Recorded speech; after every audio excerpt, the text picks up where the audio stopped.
Coming to you from the Freedom Federal Credit Union Studios, Harford County Living presents Conversations with Rich Bennett. Slow pitch transfer.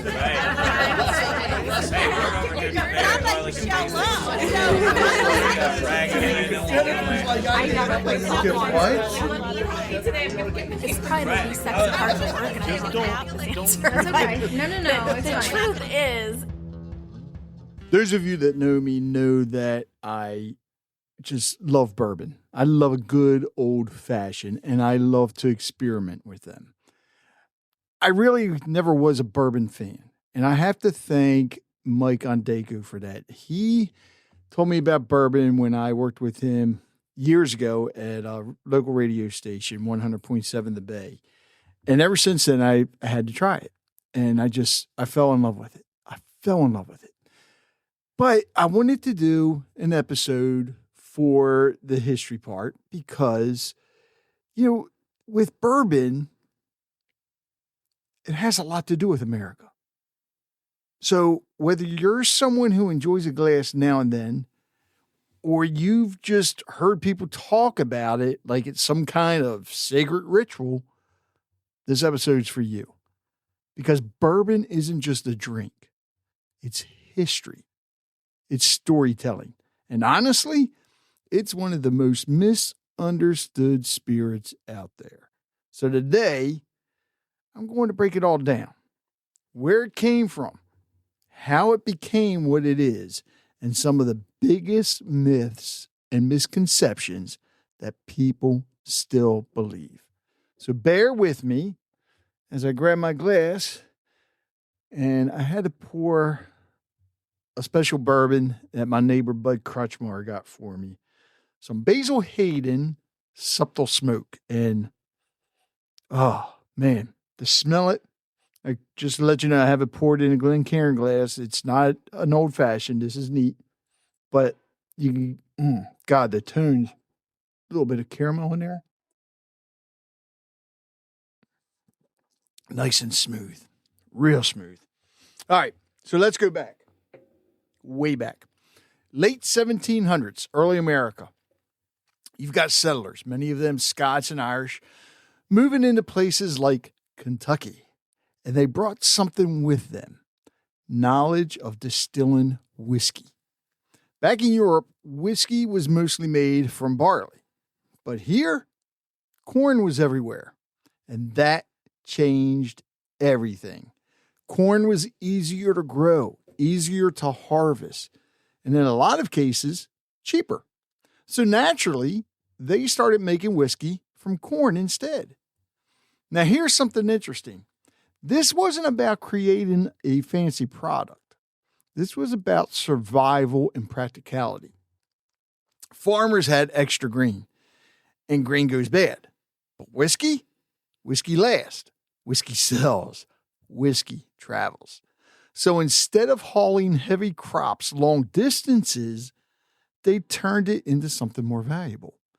That's really where bourbon begins, not as a luxury, but as a solution. Now let's talk about the name, because this is where things get a little murky. Most people will tell you bourbon comes from Bourbon County, Kentucky. And that's partially true.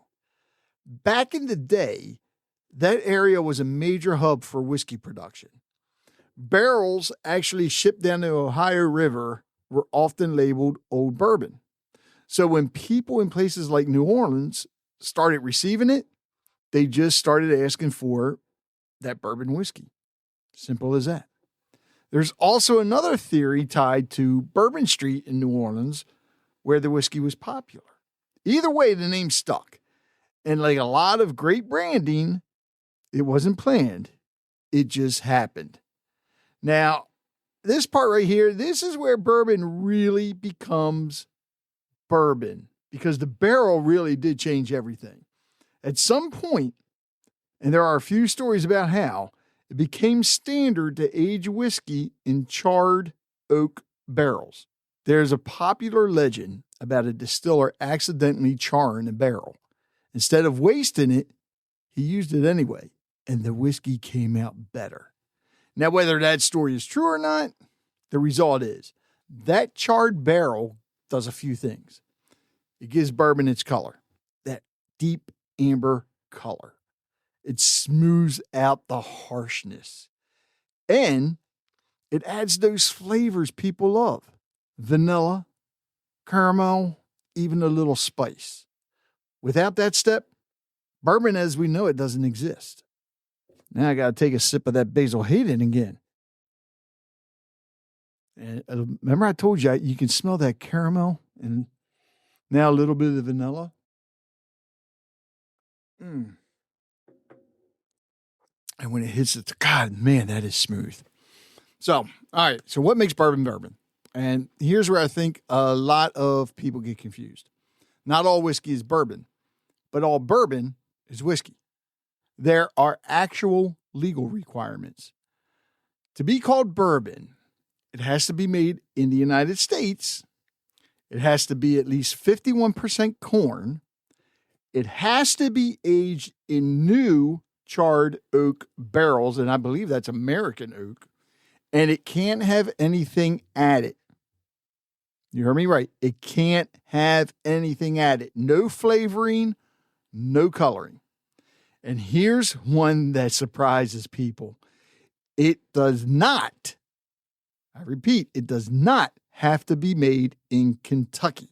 Now, Kentucky produces about 95% of the world's bourbon, but technically, you can make bourbon anywhere in the U.S., and that's a big misconception right there. Now, let's talk about a time when bourbon almost disappeared. Prohibition, 1920 to 1933. Most distilleries shut down completely. A few were allowed to produce medicinal whiskey, which, let's be honest, was probably the most prescribed medicine in history. But overall, the industry took a massive hit. And even after Prohibition ended, bourbon didn't bounce back right away. Vodka became popular. Lighter spirits took over. Bourbon was seen as old-fashioned. For a while there, it was fading out. But then, something interesting happened. People started rediscovering it. Late 1900s into the 2000s. There was a shift toward craftsmanship, authenticity, and American-made products. Sound familiar? It's happening across a lot of industries. Small batch bourbon became a thing.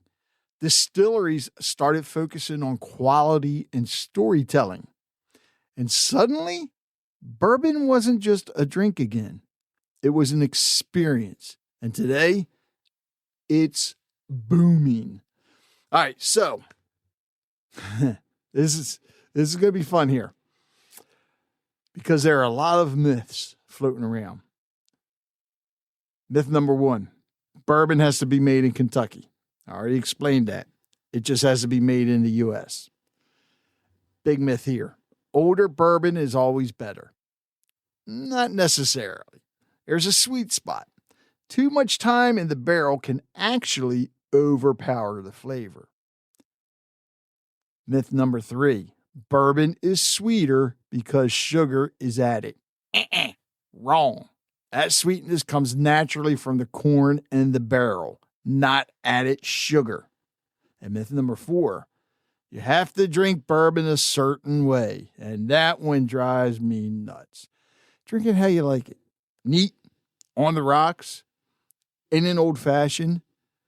There's no right or wrong way. However, I will say this. If you're making an old-fashioned, this is just me. This is the professional mixologist coming out of me. If you're making an old-fashioned, when you put it in the glass, use one of those 2-inch clear ice cubes. Don't put a bunch of ice in there.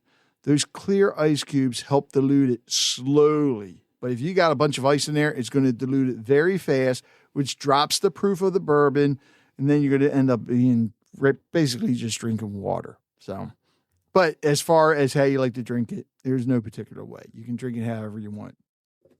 So why does bourbon matter? And here's my take on all of this. Bourbon is one of the best examples of American innovation.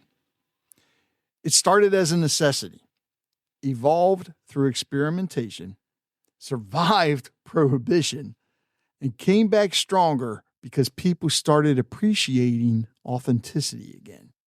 And honestly, there's a lesson in that. Whether it's business, podcasting, or anything else, when you stay true to your roots, focus on quality, and tell a great story, people connect with it. So, the next time you pour a glass of bourbon, just remember, you're not just drinking something. You're experiencing history. You're tasting something that's been shaped by generations of trial, error, and craftsmanship. And that's pretty damn cool. So if you enjoyed this episode, I'd love for you to share it with a friend, especially someone who enjoys bourbon or thinks they know everything about it. And as always, I want you to join the conversation. Leave a comment. Reach out to me directly. Let me know your thoughts. Let me know what your favorite bourbon is, what your favorite cocktail is that you make with bourbon. You know, whether it be an old fashioned, whether it be a Manhattan, whatever.